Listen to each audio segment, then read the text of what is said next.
तो हम सभी देख रहे हैं water supply and sanitary engineering, जिसमें केमिकल पैरामीटर में दो वीडियोज देख चुके हैं। ये तीसरा वीडियोज में केमिकल पैरामीटर में देखेंगे कि मेटल्स के बारे में, डिजॉल्व गैसेस के बारे में, ऑर्गेनिक मैटर्स जो हैं उससे रिलेटेड हम पॉइंट देखेंगे। ठीक है, तो मेटल्स के बारे में देख लेते हैं। तो मेटल्स से रिलेटेड अगर मैं पॉइंट बताऊं तो दो तरीके का मेटल पाया जाता है।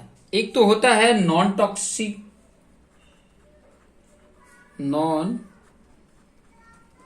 टॉक्सिक और एक होता है टॉक्सिक। अब टॉक्सिक मतलब क्या होता है? ठीक है, टॉक्सिक मतलब होता है ना जहरीला। जहरीला ये प्रकार का मेटल क्या होता है? जहरीला होता है। ये जहरीला नहीं होता है। ठीक है, तो हमें ये कंटेंट ज्यादा जानने की जरूरत होती है। ये जहरीले वाले को जान लेंगे कि ये चीजें तो नहीं है, ये नहीं है तो चल जाएगा। ठीक है, ये टाइप के मेटल नहीं है तो चल जाएगा। अब ये नॉन टॉक्सिक में क्या क्या आते हैं, जैसे कि आपका कैल्शियम आ गया, पोटेशियम के आ गया, सोडियम आ गया, आयरन आ गया, मैग्नीज आ गया, जिंक आ गया, मैग्नीशियम आ जाएगा। तो ये सभी क्या है? नॉन टॉक्सिक हैं। ठीक है, ये चल जाएंगे, ये वाले जो रहेंगे ये चला दिए जाएंगे। लेकिन अगर मैं बात करूं कि जैसे कि आर्सेनिक आ गया, ठीक है, आर्सेनिक, बेरियम आ गया, बेरियम टाइप का अगर मेटल है, या तो कैडमियम, कैडमियम तो और ज्यादा खतरनाक है, क्रोमियम है, क्रोमियम। फिर उसके बाद अगर मैं बोलूं तो साइनाइड है, ये तो नाम से ही आपको आइडिया मिल गया होगा। फिर लेड है, पीबी जिसको बोला जाता है, और एचजी पारा जिसको बोला जाता है। ठीक है, मरकुरी जिसको बोला जाता है। तो ये इस टाइप के अगर ये जो है ये टाइप का अगर मेटल वाटर के अंदर हैं तो ये काफी ज्यादा ये टाइप के जो मेटल हैं ये काफी ज्यादा क्या है? हार्मफुल हैं। ठीक है, तो हर चीज का एक लिमिट होता है। कोई भी चाहे कोई भी टाइप का मटेरियल हो, कोई टाइप का भी मेटल हो, तो हर किसी का भी एक लिमिट होता है। तो मैं हर चीज जितने भी टाइप के मेटल हैं उनका लिमिट थोड़ा बता देता हूँ। जैसे आयरन की अगर मैं बात करूं, आयरन आयरन की लिमिट कितनी है? एक्सेप्टेबल की बात कर लेता हूं, एक्सेप्टेबल लिमिट। तो एक्सेप्टेबल लिमिट जो आयरन की है वो 0.1 मिलीग्राम पर लीटर। ठीक है, कॉज फॉर रिजेक्शन। कुछ चीजें देखो ये क्यों दिया गया है, देखो ये हार्मफुल तो नहीं है, लेकिन ये ज्यादा अमाउंट में रहेगा तो हमें पीने में दिक्कत होगी। अगर आयरन की मात्रा ज्यादा में हो अब तो पीने में दिक्कत होगी, वो एक प्रॉब्लम है। ठीक है, बाकी उतना हार्मफुल तो नहीं है, टॉक्सिक नहीं है, लेकिन ये ज्यादा मात्रा में अगर हम वाटर के साथ लेते हैं ना तो प्रॉब्लम दे सकती है। इसीलिए इसके लिए ये रखा गया है। कॉज फॉर रिजेक्शन मतलब इतना अगर हो जाता है 1 मिलीग्राम पर लीटर तो उसको रिजेक्ट कर देते हैं, पीने के लिए ये नहीं है। ठीक है, और अगर मैं बात करूं अगर सल्फेट की बात कर लेता हूं तो उसका एक्सेप्टेबल लिमिट की अगर मैं बात करूं,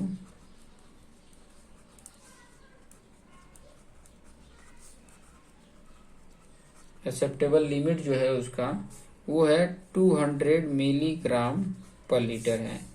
और कॉज फॉर रिजेक्शन अगर लिखना है तो कॉज फॉर रिजेक्शन, ठीक है, कॉज फॉर रिजेक्शन में क्या आ जाएगा? 400 मिलीग्राम पर लीटर अगर होता है, 400 मिलीग्राम पर लीटर होता है तो कहीं ना कहीं मतलब ये यूजेबल नहीं है। उसके बाद आ जाता है आर्सेनिक, जो टॉक्सिक में आता है। आर्सेनिक जो है, आर्सेनिक से इसका एक्सेप्टेबल लिमिट क्या होता है? एक्सेप्टेबल लिमिट भी हम देख लेते हैं। ठीक है, तो इसका होता है एक्सेप्टेबल लिमिट 0.01 मिलीग्राम पर लीटर होता है। ठीक है, और कॉज फॉर रिजेक्शन,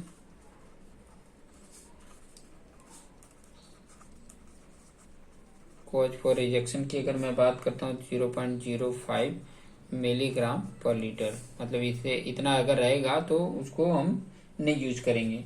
कुछ नोट्स भी अगर लिख सकते हो, ठीक है, कि अगर मान लो कि आयोडीन नहीं होती है, ठीक है, आयोडीन अगर नहीं होता है तो उसकी वजह से गोइटर का प्रॉब्लम हो जाता है। लेड अगर एक्सेस क्वांटिटी में है तो एनीमिया और डिसीजेस हो जाती है। तो ये चीजें नोट करके हेडिंग करके यहाँ पे लिख सकते हैं, नोट करके। पहला ये है कि अगर आयोडीन है, ठीक है, आयोडीन जो है ये, इसकी कमी अगर हो रही है, कमी हो रही है तो गोइटर का प्रॉब्लम हो जाता है। GOITI, गोइटर, हिंदी में घेघा बोलते हैं, घेघा, घेघा वाला प्रॉब्लम हो जाता है। वो गले में वो बड़ा सा फूला हुआ देखे होगे आप लोग, गले में बहुत बड़ा सा ऐसे फूला हुआ रहता है, तो ये बीमारी आयोडीन की कमी से होता है। ये आयोडीन हमें कहाँ से मिलता है? नमक में मिलता है, ठीक है। नमक में नहीं होने की वजह से ये प्रॉब्लम होती थी, तो ये अभी आता है, ठीक है, आयोडीन।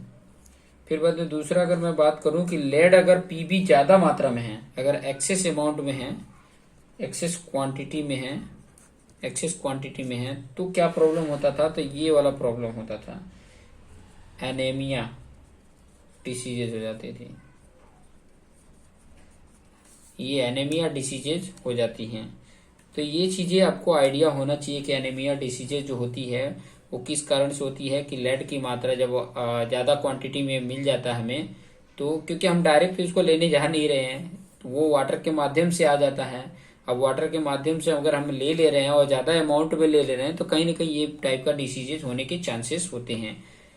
इसीलिए ये सब चीजें हम अच्छी तरीके से पढ़ रहे हैं। अब नेक्स्ट जो इम्पोर्टेंट पॉइंट है वो है डिजोल्व गैसेस। यहीं पे सीख लीजिए डिजोल्व गैसेस भी, डिजोल्व गैसेस, ठीक है। अब डिजोल्व गैसेस में कौन कौन सी गैसेस जो होती हैं वो डिजोल्व होती हैं, तो मैं यहाँ पे बता देता हूँ। जैसे कि हम रिवर से अगर लेते हैं, तो यहाँ से रिवर से हमने लिया, ये वाटर को लिया, तो इसके अंदर कौन कौन से डिजोल्व गैसेस होते हैं? जैसे H2S हो गया, CO2 हो गया, CH4 हो गया।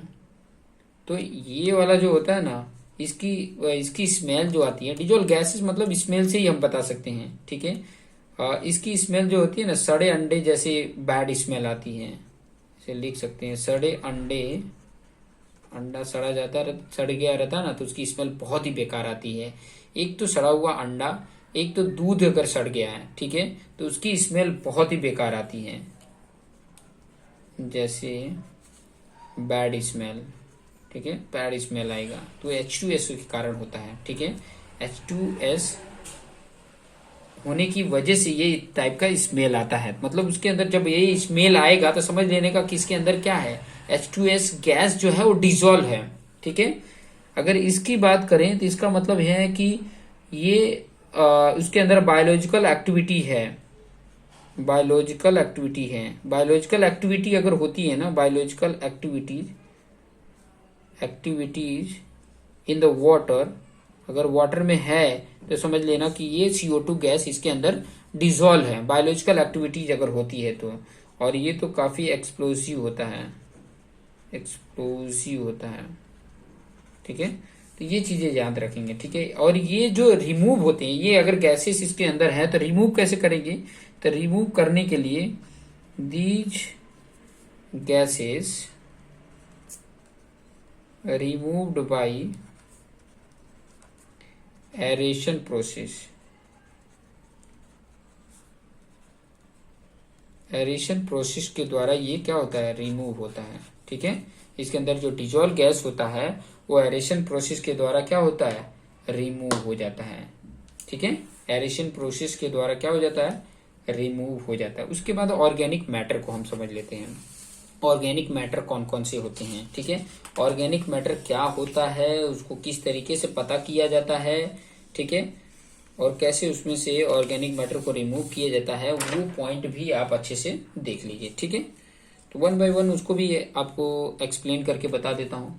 तो ऑर्गेनिक मैटर से रिलेटेड पॉइंट मैं समझा रहा हूँ, ठीक है। ऑर्गेनिक मैटर, ऑर्गेनिक मैटर, देखिए कुछ टाइम पे थोड़ा सा ब्लर दिखता है, क्योंकि जब लिखा हुआ नहीं रहता है ना, जब कुछ लिखा नहीं रहता थोड़ा ब्लर दिखता है, लेकिन आप लोग को जो मैं बोल रहा हूँ तो उससे काफी कुछ समझ में आ जा रहा होगा, ठीक है। तो जैसे कि मैं यहाँ पे पॉइंट बता रहा था कि जैसे मान लीजिए कि कोई रिवर है, ठीक है, कोई रिवर है। अभी इसमें क्या हुआ कि मतलब कोई ऑर्गेनिक मैटर है, ठीक है, कोई मतलब ऑर्गेनिक मैटर कुछ भी, जैसे ये फ्लो हो रहा था इसके अंदर से, ठीक है। अब यहाँ से हमने क्या कर लिया, ऑर्गेनिक मैटर कोई इसमें आ गया, ऑर्गेनिक मैटर इसके अंदर आया, ठीक है। तो ऑर्गेनिक मैटर है तो ये क्या करेगा कि इसके अंदर की जो ऑक्सीजन है उसको वो लेने लग जाएगा, ठीक है। अगर ऑर्गेनिक मैटर है तो अगर उसको लेने लग जाएगा तो ऑक्सीजन की मात्राएं क्या हो जाएंगी, कम हो जाएंगी। तो इसमें रहने वाले जो जीव जंतु हैं वो क्या हो जाएंगे, मर जाएंगे, एक्वेटिक लाइफ खत्म हो सकती है, ठीक है। डिजॉल्व गैसेस क्या हो जाएंगे, वो अगर ले लेते हैं तो इसके अंदर की एक्वेटिक लाइफ जो जीव जंतु हैं वो क्या हो जाएंगे, मर जाएंगे। तो इसीलिए ये चीजें हम देख लेते हैं कि कितना डिमांड है, ठीक है। जो ऑर्गेनिक मैटर है, अब थोड़ा सा ऑर्गेनिक मैटर जैसे यहाँ से लिया हमने एक जगह पे, यहाँ पर लिया, ठीक है, यहाँ पर लिया और इसमें ऑर्गेनिक मैटर है, ऑर्गेनिक मैटर अगर है, ठीक है, ऑर्गेनिक मैटर है तो ये दो टाइप के ऑर्गेनिक मैटर होते हैं, दो टाइप के होते हैं, दो टाइप्स। अब दो टाइप में कौन कौन होते हैं, एक तो डिग्रेडेबल होता है, बायोडिग्रेडेबल, ठीक है, एक होता है बायोडिग्रेडेबल। बायोडिग्रेडेबल जो ऑर्गेनिक मैटर होता है वो क्या होता है, जितना भी नेचुरल थिंग है ना, मैं आपको बता देता हूँ पहले तो, जितनी भी नेचुरल चीज है गॉड ने जो बना के भेजा है वो सारे क्या होते हैं, बायोडिग्रेडेबल होते हैं, वो सारे बायोडिग्रेडेबल होते हैं। उसके अलावा भी हैं जो मैनमेड हैं वो भी बायोडिग्रेडेबल हैं कुछ चीजें। कहने का मतलब है ना कि जो स्वतः अपने आप डिकम्पोज हो जाते हैं वो बायोडिग्रेडेबल ऑर्गेनिक मैटर हैं, और एक होते हैं नॉन बायोडिग्रेडेबल, नॉन बायोडिग्रेडेबल। तो नॉन बायोडिग्रेडेबल ऑर्गेनिक जो मैटर हैं वो अपने आप डिकम्पोज नहीं होते हैं, ठीक है। मैटर जो होते हैं वो अपने आप डिकम्पोज नहीं होते हैं, उनको डिकम्पोज कराना पड़ता है, ठीक है। जैसे कि मैं इसके बारे में अगर पॉइंट लिखूं, इसके बारे में ये जो पॉइंट मैंने बताया, चाहे ये वाला पॉइंट बताया, तो इसके बारे में थोड़ा थोड़ा पॉइंट मैं आपको बता देता हूँ कि ये वाला जो पॉइंट है, दिस इज डिकम्पोज, जो अभी मैंने पॉइंट बोला वही बता रहा हूँ, डिकम्पोज कंप्लीटली बाय बैक्टीरिया, ठीक है। ये बैक्टीरिया के द्वारा कंप्लीटली डिकम्पोज हो जाते हैं। बैक्टीरिया, एनवायरमेंट में बैक्टीरिया है, इसको स्वतः इसे मतलब अगर फेंक दिया जाए तो बैक्टीरिया इसको क्या कर देते हैं, ईट कर लेते, खा लेती हैं, ठीक है। और ये वाला जो है, this is not decompose, this is not decompose, this is not decompose by bacteria. Bacteria से ये डिकम्पोज नहीं होते हैं। जैसे कि एग्जाम्पल के थ्रू मैं यहाँ पे बता दूं, जैसे यहाँ पे एग्जाम्पल अगर मैं बताऊं कि जो बायोडिग्रेडेबल हैं वो क्या है, जैसे कि फैट है, प्रोटीन है, स्टार्च है, अल्कोहल है, एसिड है, ठीक है, ये है। और ये क्या है इसमें, जैसे कि टानिक एसिड है, ये नॉन बायोडिग्रेडेबल है, ठीक है। लिग्निक एसिड,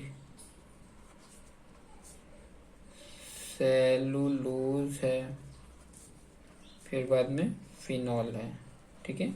ये ऐसे हैं जो डिकम्पोज नहीं होते हैं डायरेक्ट बैक्टीरिया से।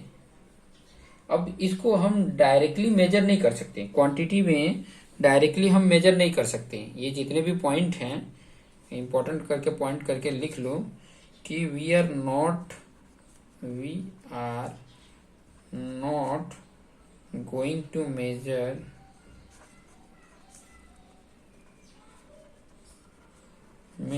इट्स क्वांटिटी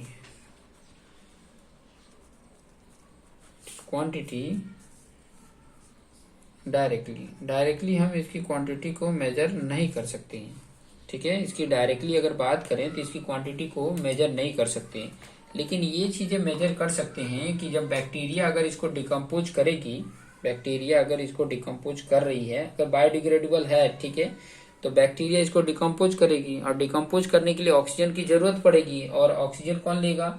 जब ऑक्सीजन ले लेगा तो वाटर से अगर ऑक्सीजन खत्म हो जाएगा तो उसमें भी लिमिट होता है कि डिजोल्व जो ऑक्सीजन है वाटर के अंदर और उससे ज्यादा वो अगर वो ले लेता है, ठीक है, बैक्टीरिया अगर ले लिया तो उसके अंदर के ऑक्सीजन तो खत्म हो रहे हैं। और लिमिट होता है कि इससे अगर ऑक्सीजन कम हुआ तो उसमें रहने वाले, उस वाटर में रहने वाले बाकी के लिविंग ऑर्गेनिज्म हैं जैसे, उनकी एक्वेटिक लाइफ खत्म हो जाएगी, वो मर जाएंगे बिना ऑक्सीजन के, ठीक है। तो उसकी लिमिट होती है 4 ppm, 4 मिलीग्राम पर लीटर। 1 मिलीग्राम 1 लीटर में 4 मिलीग्राम जितना ऑक्सीजन होना चाहिए। अगर नहीं है, ये मिनिमम है, ठीक है, मतलब मिनिमम बोल रहे हैं, ये मतलब उतना होना चाहिए। इससे अगर कम हुआ तो उसमें के रहने वाले जो जीव हैं वो तड़फड़ा के मरने लग जाएंगे, अपने आप क्या हो जाएंगे, उनकी लाइफ खत्म होने लग जाएगी। तो उसको मेजर कैसे किया जाता है? उसको मेजर जो किया जाता है बायोडिग्रेडेबल ऑर्गेनिक मैटर को, तो वो बीओडी अल्टीमेट से, सीओडी से, ठीक है, और टीओडी से, ये 3 तरीके से उसको मेजर करके और कैलकुलेट किया जाता है। तो वो भी मैं पॉइंट यहाँ पे बता देता हूँ कि कैसे मेजर किया जाता है, कि ताकि आप लोग को आइडिया मिल सके। आपको आइडिया रहेगा तो आप आसानी से कैलकुलेट करके और फाइंड आउट कर सकते हैं, ठीक है। तो मैं यहाँ पे चलिए आपको बता देता हूँ ताकि आपको आइडिया मिल सके। तो मेजरमेंट की बात कर रहा था मैं, मेजरमेंट की बात कर रहा था, तो यहाँ पे लिख देता हूँ। क्या लिखेंगे? Measurement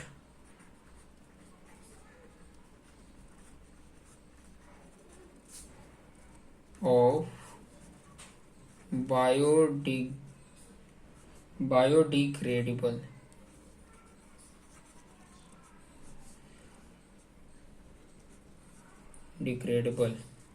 organic matter.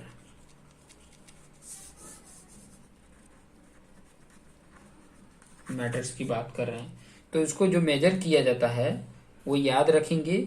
एक तो बीओडी अल्टीमेट होता है, बीओडी अल्टीमेट बोलते हैं, ठीक है, बीओडी अल्टीमेट। दूसरा होता है सीओडी, तीसरा होता है टीओडी, ठीक है।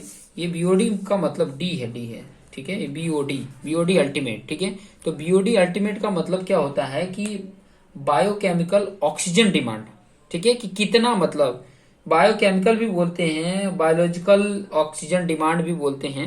तो आप एक बार गूगल पे सर्च करके देख लेना कि क्या इसको एक्चुअल नाम है। तो बायोकेमिकल ऑक्सीजन डिमांड इसका एग्जैक्ट नेम है, फिर भी एक बार आप चेक कर लेना, बायोकेमिकल ऑक्सीजन डिमांड। तो इसको कितना, मतलब कितनी ऑक्सीजन की डिमांड की जरूरत पड़ेगी। जैसे कहने का मतलब है कि अगर उसके अंदर ऑर्गेनिक मैटर है, ठीक है, तो ऑर्गेनिक अगर मैटर है तो उसको डिकम्पोज करने के लिए बैक्टीरिया क्या करेगी, उसमें उसको डिकम्पोज करेगी बैक्टीरिया। अब बैक्टीरिया क्या करेगी, उसके अंदर के ऑक्सीजन को लेगी। अब ऑक्सीजन अगर उसको ले रही है, ठीक है, इसको डिकम्पोज कर रही है ऑर्गेनिक मैटर को, तो उसके अंदर के ऑक्सीजन को ले रही है। और ऑक्सीजन कहाँ से ले रही है? वाटर के अंदर जो डिजोल्व है वो ऑक्सीजन को ले रही है।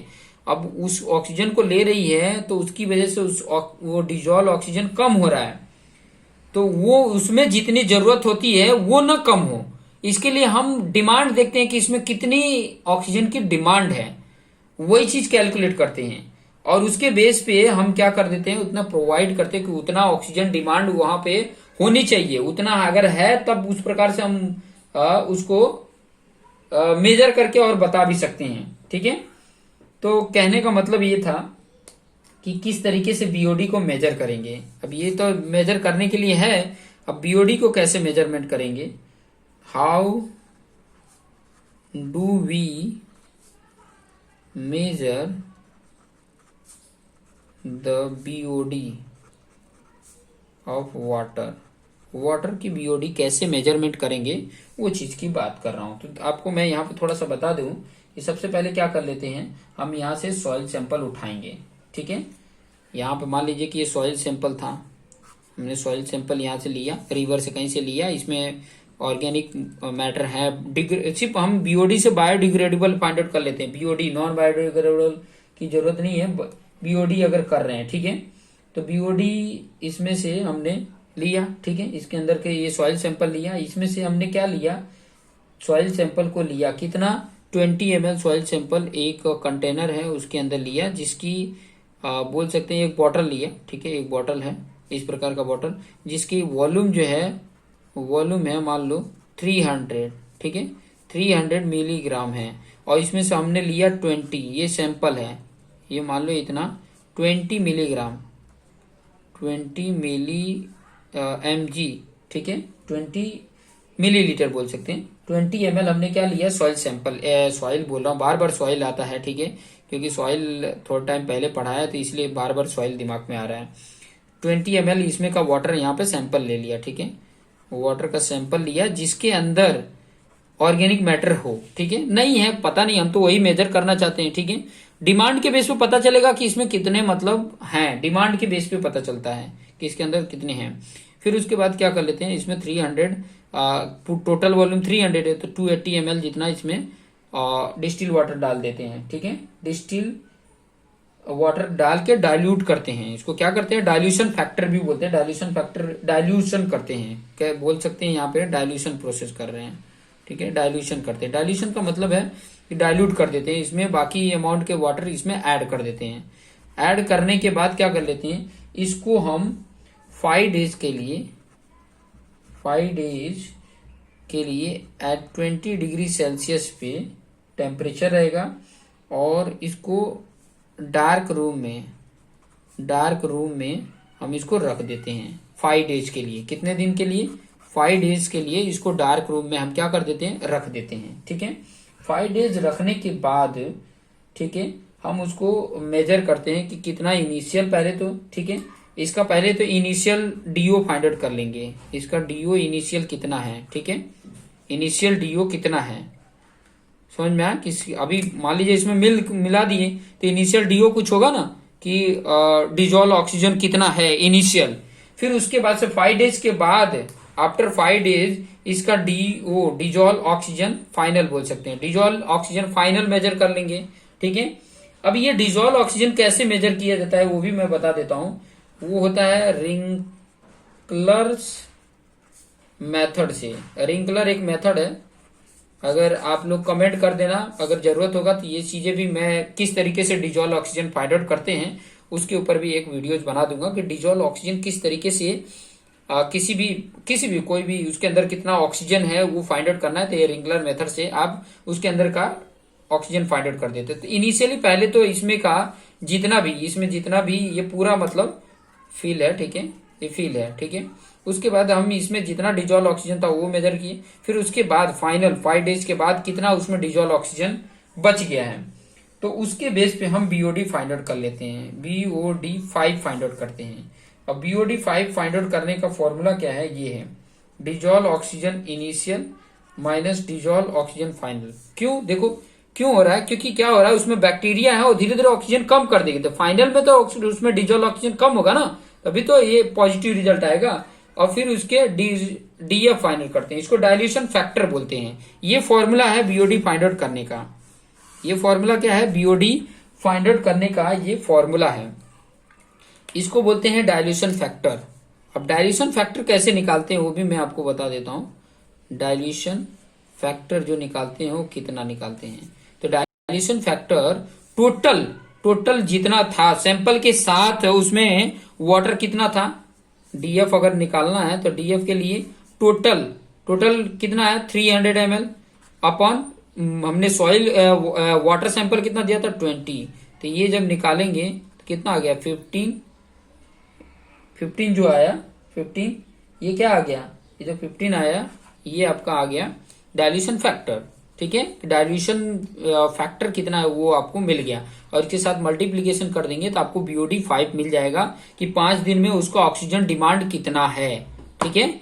और ये जो बीओडी 5 होता है, बीओडी 5 होता जो है ये अल्टीमेट मतलब टोटल उसके डिकम्पोज करने का 60 to 75% ही डिकम्पोज कर पाता है, 65 से लेके 75 जितना ही डिकम्पोज कर पाता है। तो ये थोड़ा पॉइंट यहाँ पे लिख देता हूं मैं जो आपके काम आने के इंपॉर्टेंट है,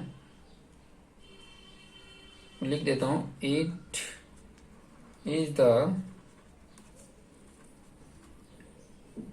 oxygen required by bacteria in 5 days at 20 degrees Celsius to decompose the biodegradable organic matter।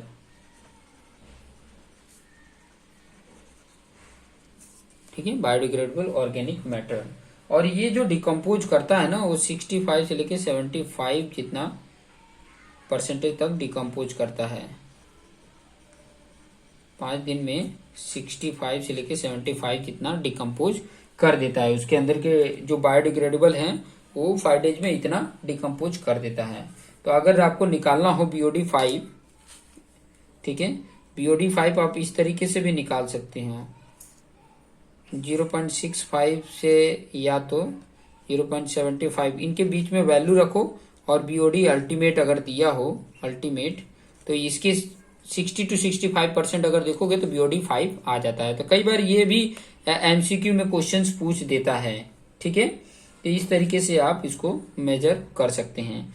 और एक COD है, तो COD से अगर रिलेटेड है, COD क्या करता है कि उसमें बायोडिग्रेडेबल नॉन बायोडिग्रेडेबल ये दोनों को मेजर कर देता है। ठीक है, जिसको केमिकल ऑक्सीजन डिमांड बोला जाता है। ये जो COD की जो मैं बात कर रहा था, यहाँ पर जो लिखा है COD, तो ये COD की जो मैं बात कर रहा था, ये क्या करता है कि उसके अंदर का बायोडिग्रेडेबल हो चाहे नॉन बायोडिग्रेडेबल हो, उनके लिए डिकम्पोज करने के लिए कितनी ऑक्सीजन की डिमांड होगी वो दोनों को मेजर कर लेता है। ठीक है, ये कितनी ऑक्सीजन की जरूरत होगी डिकम्पोज करने के लिए both kind of organic matter, ठीक है, वो भी 100%, तो वो ऑक्सीजन डिमांड बताता है COD।